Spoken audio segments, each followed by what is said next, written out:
Filipino people are being scammed by this government. Okay. So, bakit scam? Kasi, wala kang lalabasan eh. Lahat sila nag-conspire na. Diba? They have weaponized most institutions. I don't know if there's still one institution that's independent or you can call independent. No? So, tapos, nadagdagan pa nitong krisis sa Middle East. So, maswerte na tayo kung yung economy mag-grow ng 3%. Kasi nung fourth quarter last year, 3% yung growth. Ang December projection yun, nila daw ngayon, 7%. Ay, nako, Doon good sa luck. interview sa kanya. Good luck. I think, struggle pa yung 3%. This Tapos, quarter. Well, the whole year. The whole Depende, year. no? Depende kung saan pupunta itong gera. Inflation could be between 15 and 25%. Wow. Depende kung gaano katagal yung gera.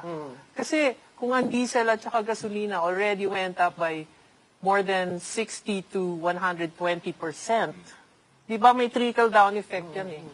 So, pag ganyan ang inflation mo, magko-cost cutting ang mga companies, magmamass layoff.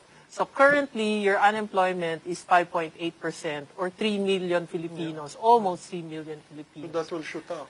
Pwedeng mag 5 million yon, pwedeng mag 6 million. Kasi nga may mga fresh graduates ka pa, may mga OFWs kang umuwi. Walang trabaho mahanap yun, di ba? Kung may repatriation plan sila, magbibigay sila ng trabaho. Ngayon, wala, di ba? So, saan pupunta itong mga taong to?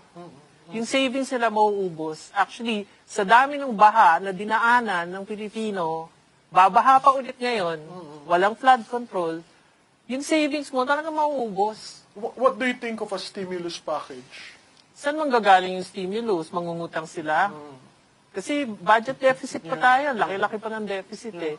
Mangungutang sila. Yung uutangin nila, gagamitin ba talaga sa tama yun? So Kasi nandun nga- pa rin yung trust. Yes. That's why The the issue of trust, trust. that's why the net trust rating of the president is -9. Di ba?